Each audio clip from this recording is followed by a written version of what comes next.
ਅਗਲਾ ਅੱਜ ਇੱਕ ਵਾਸ਼ਿੰਗਟਨ ਪੋਸਟ ਨੇ ਓਪੀਨੀਅਨ ਆਰਟੀਕਲ ਲਿਖਿਆ ਕੈਥਲੀਨ ਪਾਰਕਰ ਨੇ ਵੀ ਨਾਟੋ ਕਿਉਂ ਰਿਫਿਊਜ਼ ਕਰ ਰਹੀ ਹੈਗੀ ਆ ਪ੍ਰੈਜ਼ੀਡੈਂਟ ਟਰੰਪ ਉਹਨਾਂ ਦਾ ਸਾਥ ਦੇਣ ਦੇ ਲਈ ਇਰਾਨ ਦੇ ਫਿਆਸਕੋ ਦੇ ਵਿੱਚ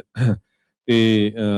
ਹਾਲਾਂਕਿ ਇਰਾਨ ਵਾਰ ਦੇ ਵਿੱਚ ਅਮਰੀਕਾ ਦੇ ਜਿੰਨੇ ਵੀ ਪੁਰਾਣੇ ਦੋਸਤ ਹੈਗੇ ਆ ਮੁਲਕ ਹੈਗੇ ਆ ਨਾਟੋ ਦੇ ਉਹਨਾਂ ਨੇ ਕਿਸੇ ਨੇ ਵੀ ਜਿਹੜਾ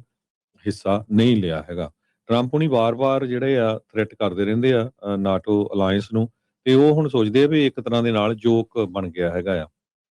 ਤੇ ਉਹ ਕਹਿੰਦੇ ਆ ਵੀ ਜੇ ਸਟੇਟ ਆਫ ਹਾਰਮੋਜ਼ ਹੁਣ ਉਹਨਾਂ ਤੇ ਡਿਪੈਂਡ ਕਰਦਾ ਪਰ ਕੱਲ ਵੀ ਆਪਾਂ ਖਬਰ ਕੀਤੀ ਸੀ ਵੀ 40 ਦੇ ਕਰੀਬ ਮੁਲਕਾਂ ਨੇ ਆਲਰੇਡੀ ਅਲਾਇੰਸ ਬਣਾ ਲਿਆ। ਉਹ ਜਿਹੜੀ ਗੱਲਬਾਤ ਕਰ ਰਹੇ ਹੈਗੇ ਇਰਾਨ ਦੇ ਨਾਲ। ਗੈਸ ਦੀਆਂ ਕੀਮਤਾਂ ਬਿਲਕੁਲ ਉੱਪਰ ਚੜ੍ਹ ਰਹੀਆਂ ਹੈਗੀਆਂ ਮਾਰਕੀਟ ਦੇ ਵਿੱਚ ਵੋਲੇਟਿਲਿਟੀ ਇੰਨੀ ਜ਼ਿਆਦਾ ਆ ਤੇ ਲੋਕਾਂ ਦੇ ਜਿਹੜਾ ਆ ਬਹੁਤ ਬੁਰਾ ਹਾਲ ਹੈਗਾ ਆ। ਕਹਿੰਦੇ ਵੀ secretary of state Colin Powell ਨੇ ਇੱਕ ਸ਼ਬਦ ਕਹੇ ਸੀ ਪ੍ਰੈਜ਼ੀਡੈਂਟ ਜਾਰਜ ਡਬਲਯੂ ਬੁਸ਼ ਨੂੰ ਜਦੋਂ ਉਹਨਾਂ ਨੇ ਜਦੋਂ ਅਮਰੀਕਾ ਨੇ ਇਰਾਕ ਦੇ ਵਿੱਚ ਐਂਟਰ ਕੀਤਾ ਸੀ। ਉਹਨਾਂ ਨੇ ਕਿਹਾ ਸੀ ਵੀ if you break it you own it.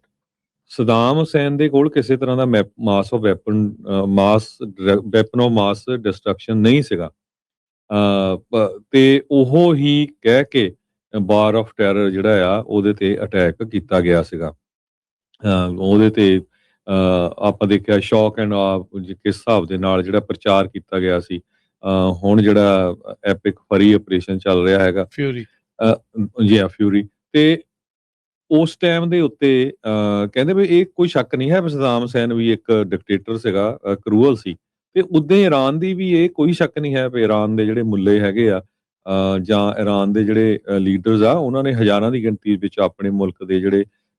ਲੋਕ ਆ ਉਹਨਾਂ ਨੂੰ ਮਾਰਿਆ ਹੈਗਾ ਆ ਜਿਹੜੇ ਪ੍ਰੋਟੈਸਟ ਕਰ ਰਹੇ ਸੀ ਜਿਹੜੀ ਆਜ਼ਾਦੀ ਦੀ ਗੱਲ ਕਰ ਰਹੇ ਹੈਗੇ ਆ ਪਰ ਅਮਰੀਕਾ ਦਾ ਇਰਾਨ ਦੇ ਉੱਤੇ ਜਿਹੜਾ ਹਮਲਾ ਕਰਨਾ ਆ ਉਹ ਕਿਸੇ ਤਰ੍ਹਾਂ ਵੀ ਨਹੀਂ ਬਣਦਾ ਕਿਉਂਕਿ ਅਮਰੀਕਾ ਵਾਲਿਆਂ ਨੂੰ ਕੋਈ ਕਿਸੇ ਤਰ੍ਹਾਂ ਦਾ ਇਰਾਨ ਤੋਂ ਖਤਰਾ ਨਹੀਂ ਸੀ ਹਾਲਾਂਕਿ ਇਹਨਾਂ ਦੇ ਜਿਹੜਾ ਇੱਕ ਰਿਜ਼ਾਈਨ ਕਰ ਗਿਆ ਸੀਗਾ ਆਪਣੇ ਸਿਆਟਲ ਦਾ ਤੇ ਟਰੰਪ ਐਡਮਿਨਿਸਟ੍ਰੇਸ਼ਨ ਦਾ ਟੌਪ ਤੇ ਬੰਦਾ ਸੀਗਾ ਇੰਟੈਲੀਜੈਂਸ ਵਾਲਾ ਜੋ ਕੈਂਟ ਇੰਟੈਲੀਜੈਂਸ ਦਾ ਜੀ ਸੋ ਉਹਨ ਵੀ ਕਿਹਾ ਸੀ ਵੀ ਨਹੀਂ ਸਾਨੂੰ ਇਦਾਂ ਦਾ ਜਿਹੜਾ ਖਤਰਾ ਨਹੀਂ ਹੈ ਪਰ ਇਜ਼ਰਾਈਲ ਦੇ ਪ੍ਰਾਈਮ ਮਿਨਿਸਟਰ ਬੈਂਜਾਮਿਨ ਨੇਤਨਯਾਹੂ ਨੇ ਟਰੰਪ ਉਹਨਾਂ ਦੇ ਨਾਲ ਰਲ ਕੇ ਜਿਹੜੀ ਆ ਇਹ ਲੜਾਈ ਜਿਹੜੀ ਸ਼ੁਰੂ ਕਰ ਲਈ ਹੈਗੀ ਆ ਸੋ ਇਹਦਾ ਜਿਹੜਾ ਨੁਕਸਾਨ ਕਾਫੀ ਜ਼ਿਆਦਾ ਹੋ ਰਿਹਾ ਓਵਰਆਲ ਅਮਰੀਕਾ ਦੇ ਵਿੱਚ ਵੀ ਹੋ ਰਿਹਾ ਇਰਾਨ ਦੇ ਵਿੱਚ ਵੀ ਹੋ ਰਿਹਾ ਸਾਰੇ ਪਾਸੇ ਹੋ ਰਿਹਾ ਪੂਰੀ ਦੁਨੀਆ ਦੇ ਵਿੱਚ ਹਾਹਾਕਾਰ ਮਚੀ ਹੋਈ ਹੈਗੀ ਆ ਨਾਟੋ ਦੇ ਜਿਹੜੇ 32 ਮੈਂਬਰ ਹੈਗੇ ਆ ਉਹਨਾਂ ਨੇ ਕਿਹਾ ਆ ਵੀ ਅਸੀਂ ਰਲ ਕੇ ਜਿਹੜੇ ਆ ਉਹਨਾਂ ਨਾਲ ਗੱਲਬਾਤ ਕਰਾਂਗੇ ਕਈ ਮੁਲਕਾਂ ਨੇ ਅਮਰੀਕਾ ਦੇ ਜਹਾਜ਼ ਜਿਹੜੇ ਆ ਉਹ ਨਹੀਂ ਉੱਥੋਂ ਆਪਰੇਟ ਕਰਨ ਦਿੱਤੇ ਸਪੇਨ ਸੀ ਉਹਨਾਂ ਦੇ ਵਿੱਚੋਂ ਸੈਕਟਰੀ ਆਫ ਸਟੇਟ ਮਾਰਕੋ ਰੂਬੀਓ ਉਹਨਾਂ ਨੇ ਜਿਹੜੇ ਆ ਉਹਨਾਂ ਨੇ ਇਹ ਕਿਹਾ ਆ ਵੀ ਅਸੀਂ ਜਦੋਂ ਪ੍ਰੈਜ਼ੀਡੈਂਟ ਟਰੰਪ ਕਹਿੰਦੇ ਹੀ ਆ ਵੀ ਨਾਟੋ ਤੋਂ ਬਾਹਰ ਹੋਵਾਂਗੇ ਪਰ ਇਹ ਸਾਰੇ ਕਾਸੇ ਦੇ ਵਿੱਚ ਕਹਿੰਦੇ ਇੱਕ ਜ਼ਰੂਰ ਹੋਇਆ ਵੀ ਜਿਹੜੇ ਨਾਟੋ ਦੇ ਮੈਂਬਰਸ ਆ ਉਹਨਾਂ ਨੇ ਹੁਣ ਆਪਣੀ ਜਿਹੜੀ ਆ ਡਿਫੈਂਸ ਦੇ ਉੱਤੇ ਜ਼ਿਆਦਾ ਖਰਚੇ ਕਰਨੇ ਸ਼ੁਰੂ ਕਰ ਦਿੱਤੇ ਹੈਗੇ ਆ ਸੋ ਉਹ ਇੱਕ ਤਰ੍ਹਾਂ ਨਾਲ ਲੱਗਦੇ ਆ ਵੀ ਯੂਰਪ ਦੇ ਮੁਲਕ ਵੀ ਤੇ ਹੁਣ ਅਮਰੀਕਾ ਦੇ ਉੱਤੇ ਉਹ ਘੱਟ ਡਿਪੈਂਡ ਹੋਣਗੇ ਕਹਿੰਦੇ ਵੀ ਇਸ ਸਾਰੇ ਕਾਸੇ ਚੋਂ ਗੁੱਡ ਇਹ ਆਇਆ ਆ ਵੀ ਟਰੰਪ ਉਹਨਾਂ ਦੇ ਫੁੱਟ ਜਿਹੜੇ ਸਟੰਪਿੰਗ ਹੈਗੀ ਆ ਉਹ ਤੋਂ ਬਾਅਦ ਯੂਰਪ ਨੇ ਆਪਣੀ ਜਿਹੜੀ